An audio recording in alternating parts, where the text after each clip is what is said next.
Hi, this is 1010 the Navigator, and I am reading The Anunnaki Final Warning to Earth and Their Return in 2022, the 5th edition by Maximilien de Lafayette.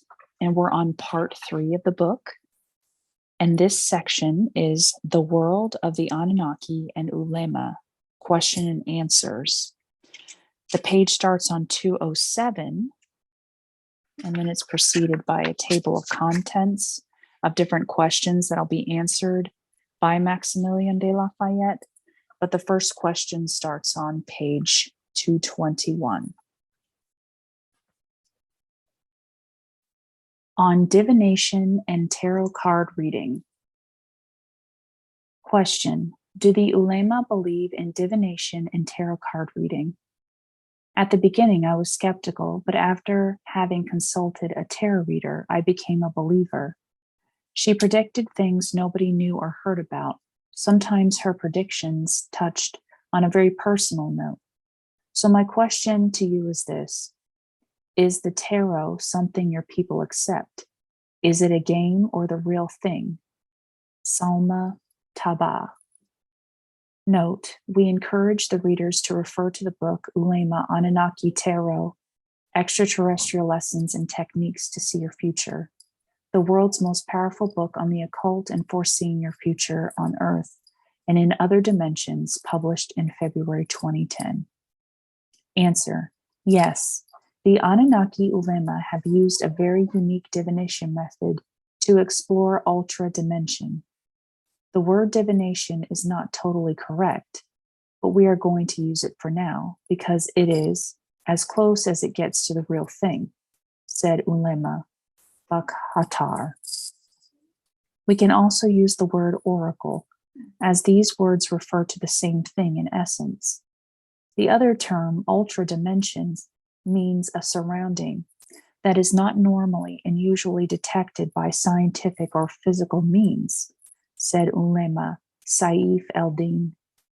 This ultra dimension belongs to the realm of many things, including thoughts, perception, extrasensory feelings, not caused by anomaly of any sort, and a depot of knowledge that evolves around past, present, and future events. One of the aspects of the Ulema's Kira'at deals with tarot cards reading called Bakhata Ka Kira'at. The master taps into a zone that contains a lot of information about events to occur in the future. The figures and numbers she opens up while reading the cards are closely related to that zone called Da'irat al-Ma'aref, circumference of knowledge. The figures and numbers that appear on the cards guide the master reader towards a chart that contains and explains all the possible meanings, not interpretation. But this is not enough. We should not rely only on symbols and numbers, because this could happen in a very ordinary manner, far from the truthful reach of knowledge and discovery. It could fall into the possibility of coincidences. This is why a reading should be repeated multiple times to detect coincidence and separate superstitions from reality, explained the Honorable Ulema Gahandar. Question: if your answer is yes, then would you please explain the difference between regular tarot cards and Ulema tarot cards? Answer: I will give you a brief explanation. The Ulema cards are personalized, meaning they are handmade by you. You do not purchase your Ulema cards from a store. They are not a commercial product. The master provides you with a set of 50 cards called Warka. Each card has either a figure or a symbol, number. The cards are printed on a master sheet or on several sheets. You cut each card individually. Usually you have 50 cards. This constitutes your personal card deck. Nobody else should touch or use this deck. The master will instruct you to attach one of your photos to one specific card. You can place your photo on this card and Xerox it, and later add it to the deck. The card is extremely important because the whole deck will rotate around it. Something else. One of the 50 cards must bear your name. Also, you should give yourself a new surname. Nobody should know about your new name. It should remain secret. What we have so far is this. A set of 50 cards cut and laminated by you. B, one of the cards has your photo. C, one of the cards has your real name, first name. D, one of the cards has your new name, the one you give yourself. Now you start to understand why the Ulema cards are called personalized. Question. Okay, would I be able to learn about my future if I use the Ulema tarot cards? Answer. Enough, but not everything. First, you have to remember that your conduit is not activated. Your access to knowledge about your future will be limited. However, you will be able to learn a lot about some events that are extremely important in your life, and especially about new happenings or things to happen that can influence or alter your luck, success, and other vital matters. The cards will give you some guidance and orientation. The card will give you dates and a warning related to each separate event to occur in your future, events detected by your cards. Something else you should know. If you attach the photo of another person to one of the cards, you could possibly discover lots of things about that person. However, you will not be able to influence his or her mind or bring a major change to his or her life unless some criteria are met. Question. Is there a particular book on the Anunnaki Ulema Tarot? If yes, who wrote it? Is it about the past, present, or the future? What did the Ulema say about the future? Is it already written for us? Can we change our future? Answer. Note, the following answer is taken from our tarot book.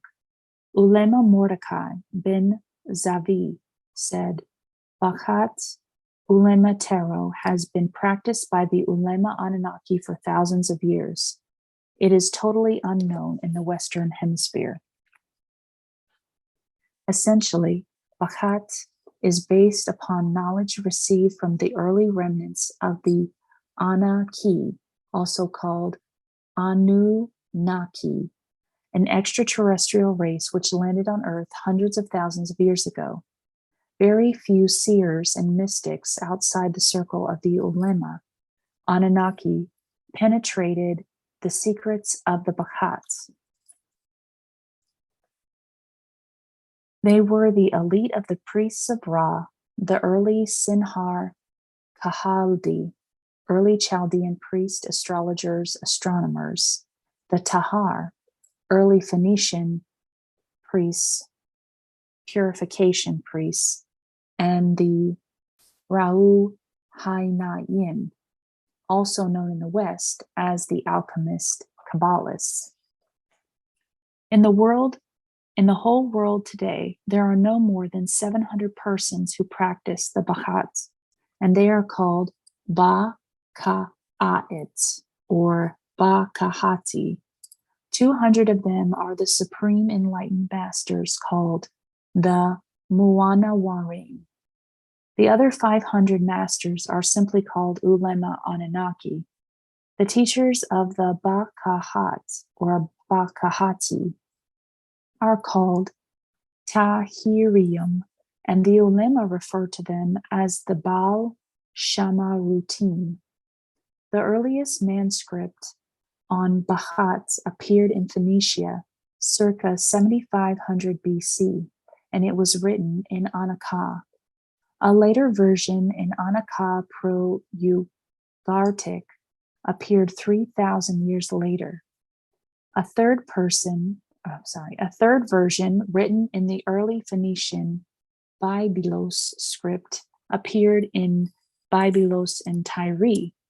There are also two versions in Akkadian and the Old Babylonian language that are assumed to be lost. Around 65 AD, a new version in Arabic appeared in the Arabian Peninsula and Persia, and it was called Firashia. Around 685 AD, a revised edition appeared in Damascus and Syria. It was said that from this, the Syrian edition, the handwritten manuscript, Ilmu al-Donia, science or knowledge of the universe, was derived. This manuscript included chapters on arwah, spirits and non-human entities, the jinns and afrit.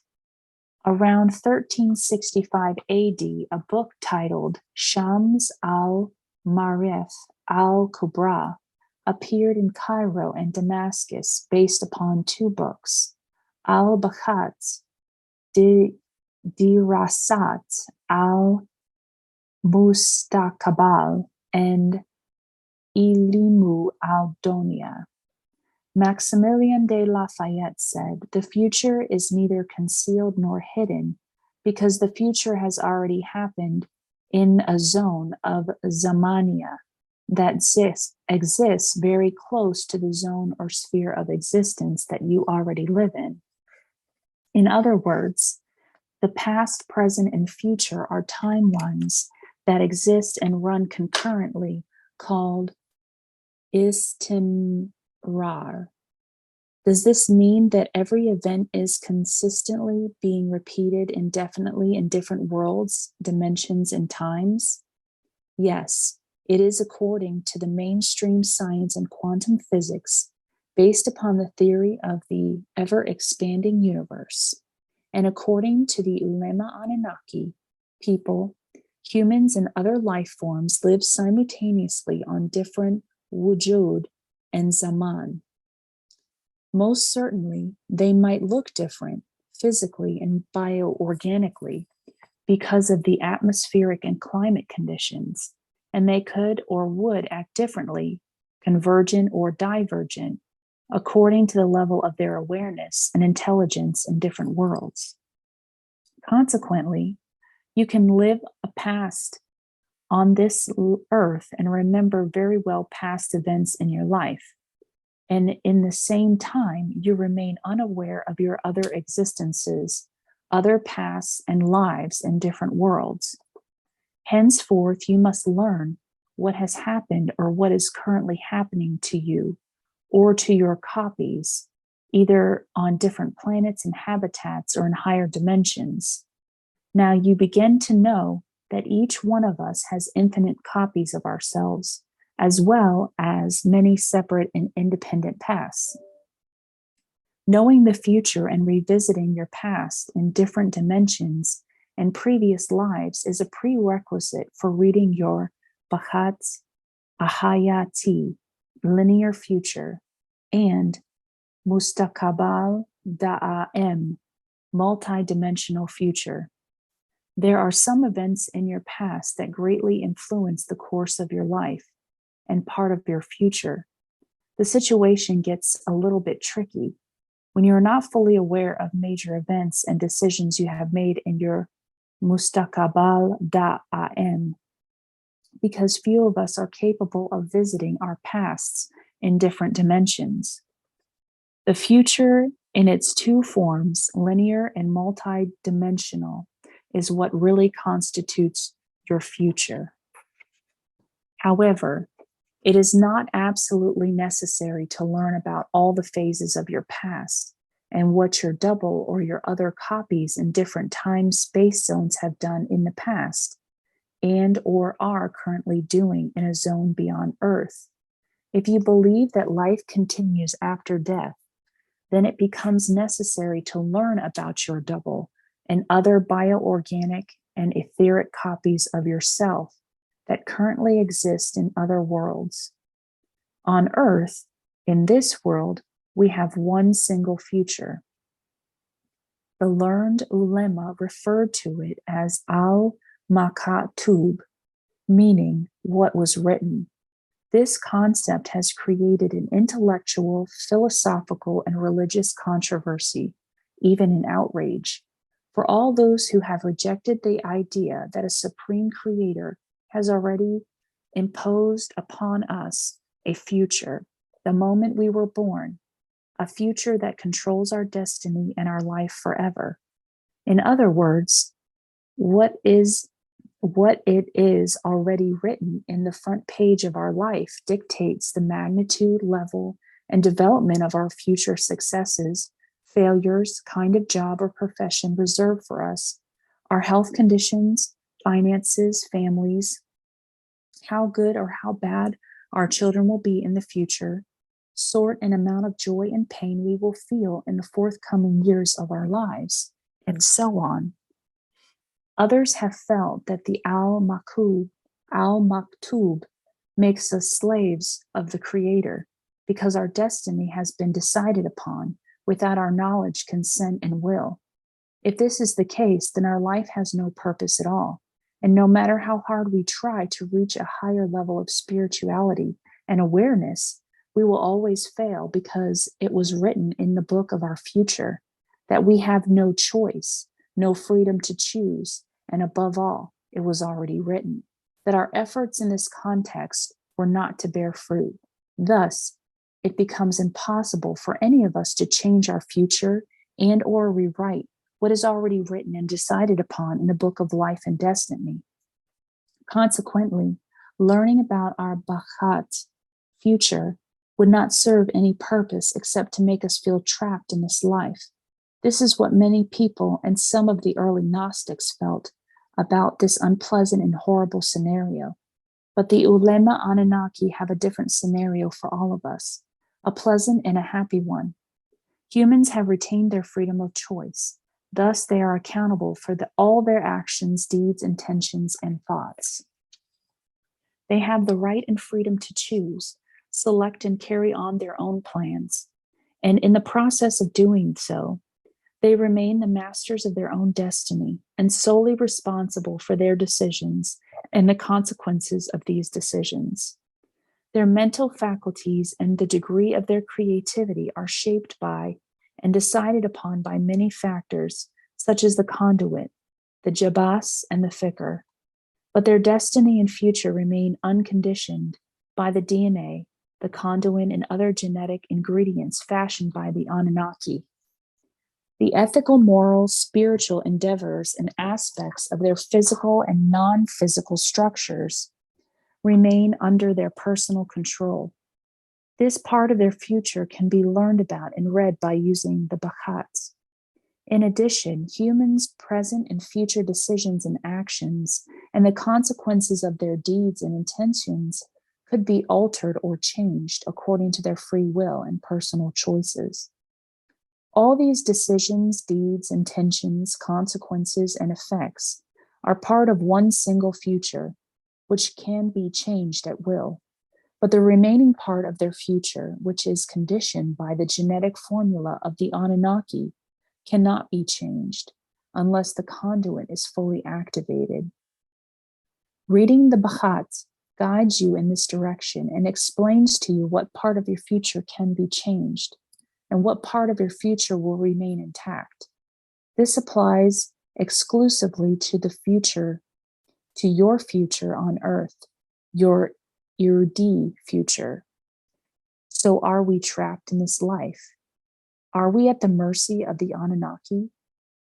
Is our life, destiny, and future already decided upon by the Anunnaki who created us by using multiple genetic techniques and experiments?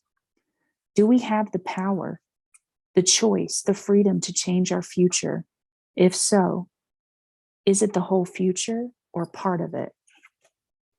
You will find the answers to these questions while you are reading your Bachat, and step by step you will learn what is going to happen to you in this life, in the present, in the near future, and in the distant future, simply because your present and future exist simultaneously as you read your Bachat. In addition, when you consult the Ulema Anunnaki Tarot on different subjects and matters of concern, the cards will tell you what you should do and consider and what you should avoid. It will become crystal clear. and future events will be displayed right before your eyes. You have to remember that the Ulema Anunnaki Tarot is a reading of many of your futures, one on Earth and the others in different zones of times and space. As you progress in this field of Ulema Tarot, and as you begin to learn more about other dimensions and copies of yourself in other worlds, your mind will start to understand gradually how things work in different dimensions, and particularly how you and part of your multidimensional features are projected. And this concludes the reading for pages 221 to 228.